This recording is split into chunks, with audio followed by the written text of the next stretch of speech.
Well, let me tell you this, it doesn't matter what college your kid goes to, because whatever college your kid goes to, they will learn to despise Israel.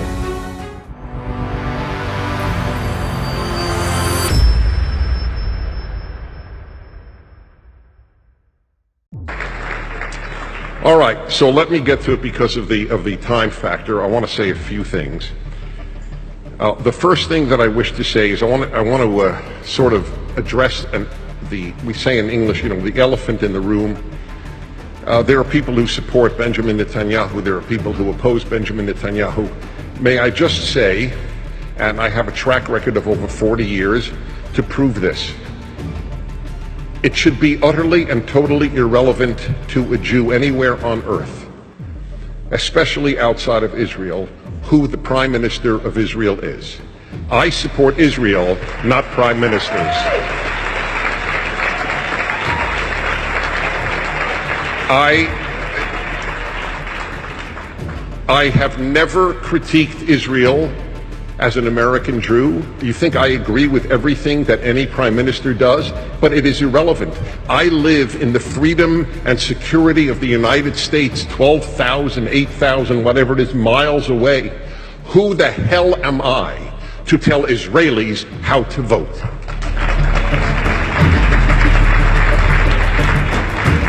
So I feel deeply passionate about this. I find it chutzpah, audacious, and wrong. I support Israel if there is a left-wing prime minister. I support Israel if there is a right-wing prime minister. If you want to critique, make aliyah. Then you can yell and scream and demonstrate all you like. But from the United States, give support to Israel.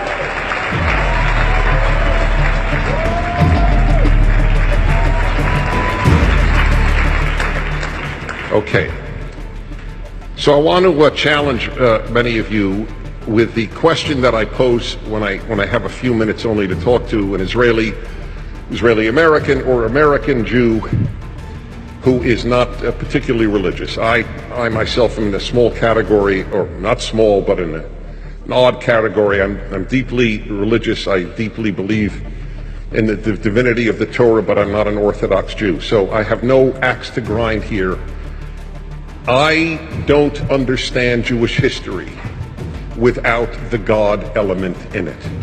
And I need to address this because if you rationally perceive what I'm saying, that's all I ask. We are coming up to Pesach, to Passover. And in the Haggadah for 2,000 years is the following line: Shebechol dor vador omdim aleinu lechalotenu. In every generation, somebody arises, and here is the key word. Lechalotenu means literally to finish us off, to annihilate us. When I was a child, I remember sitting at my parents' Seder, and I remember thinking the rabbis who wrote this were wrong.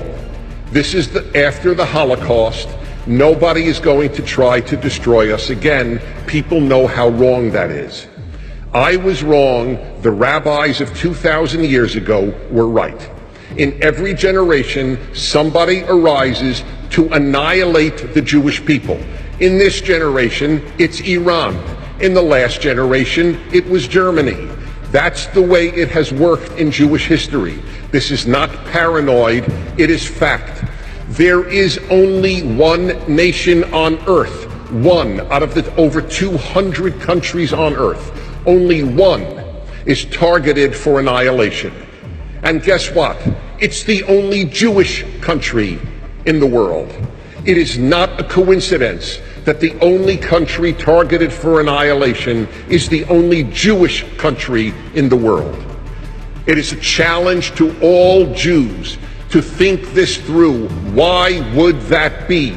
There are hatreds all over the world, but there are no exterminationist hatreds. That is unique to Jewish history.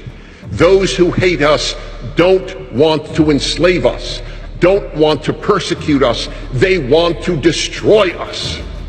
That is unique. And sure enough, we are living it again. And as usual, by and large, the world doesn't care. If Europe can rush into Iran and make all sorts of deals for European companies, then by golly, they're thrilled to do so. If foreign ministers and secretary of states can have a blast with the Iranian foreign minister like he's a good old buddy, then he's a good old buddy. We live in a world that is morally broken. This is what we are living through right now. This one nation, the Jewish state is the size of New Jersey. It is smaller than El Salvador. And yet it is the preoccupation of humanity. The United Nations has spent more time on Israel than on any other country in the world. It has condemned Israel more than any other country in the world. More than North Korea, the world's one living concentration camp.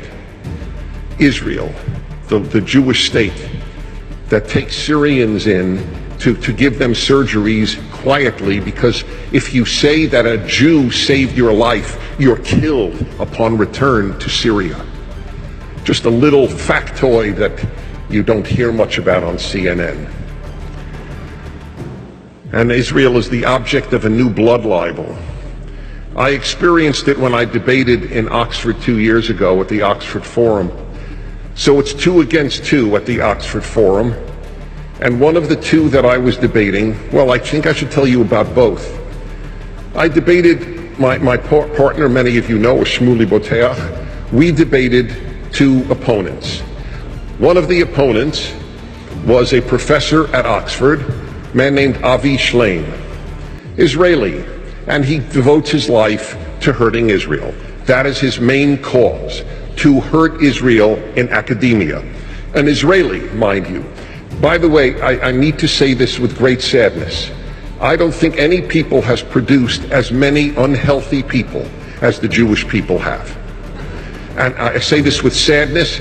Part of it is, I believe, the horrible history of extermination, the Holocaust, the persecutions. Whatever the reason, there is a disproportionate number of Jews who hate being Jewish. But they don't merely hate being Jewish. They devote their lives to hurting the Jewish state. There is no parallel. It would be like blacks for the South African regime. Were there any blacks defending the South African regime? Why are there Jews who are anti-Israel? It's a phenomenon. It's a sickness. It's a sickness of the soul. Anyway, the other person we debated was a woman who got a PhD under this man from Berkeley, an Iranian American. And she said, it's on video. You can watch it tonight on YouTube.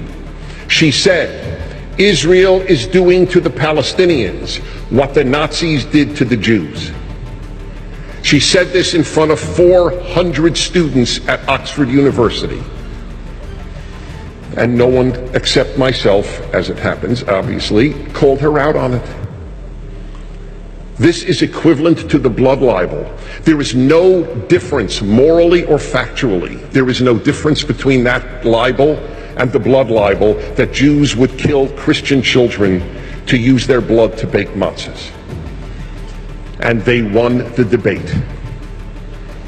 Oxford students voted that they won. You know what the subject was? Is Israel or Hamas the greater obstacle to peace in the Middle East? Oxford students voted that Israel is a greater obstacle to peace than Hamas. As I said to them in that debate, it would be like voting, or first of all, it would be like having a debate in the 1930s. Who was the greater obstacle to peace in Europe, Hitler or Churchill? And you're going to vote that Churchill is the greater obstacle to peace. That is how sick the world is morally, and how many Jews don't understand this sickness. Because it is not only this exterminationist idea that Iran has and the United Nations and its sickness, it's the university. The university has become the single most anti-Israel institution in America. As I tell Jews, if you don't get cognitive dissonance, then the words should be abolished from English. That which Jews most trusted turns out to be their greatest enemy, and that which Jews thought is their greatest enemy and least trusted ends up their greatest friend.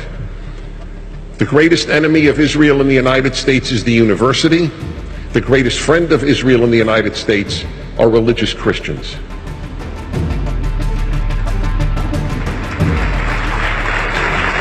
Not exactly what Jews would have predicted, is it? Jews live to send their kid to Cornell. That's the meaning of life for most Jews, what college their kid goes to. Well, let me tell you this, it doesn't matter what college your kid goes to, because whatever college your kid goes to, they will learn to despise Israel. That's the sick fact of life as it exists right now. And now I come to you, and finally, the importance of IAC and the importance of Israeli Americans. Number one, no one can talk with the authority that an Israeli can talk. When you answer these charges, it is more powerful than if I do. You lived it. You are it. You must speak out. Israelis who are quiet in the United States are a puzzle to me. I don't understand them. This room should be 6 times filled more with Israeli Americans. Do you not understand? I would just say to this, do you not understand? Don't you have aunts and uncles back in Israel? Don't you have cousins? Or your parents or nephews, nieces? I don't get it. I admit it, I don't get it. But there is no authority on Israel like an Israeli. You have a legitimacy. You have an authenticity that no one else has. You must speak out. Number 2, we need you within Jewish life. In Jewish life, you must speak out. I debated, I don't even want to say which local college or university, okay? Because I don't want this to be personal. I just want you to know I debated the head of Judaic studies at a local university. The head of Judaic studies, you know what, at that university, and you know what the subject was? Is there a moral distinction? Is there any moral difference between Israelis and Palestinians? He argued there is no moral difference. The head of Judaic studies at a local university. Imagine if Israelis had been there at that debate to say, what are you talking about? It's one thing for an American Jew, as me, as I am, to say it, but it is quite another for an Israeli living here, or visiting here, or whatever it might be, saying it. You have to speak out. And finally, here is a very powerful argument. If you are not active, if Israelis aren't active on behalf of Israel, why should anybody else be active?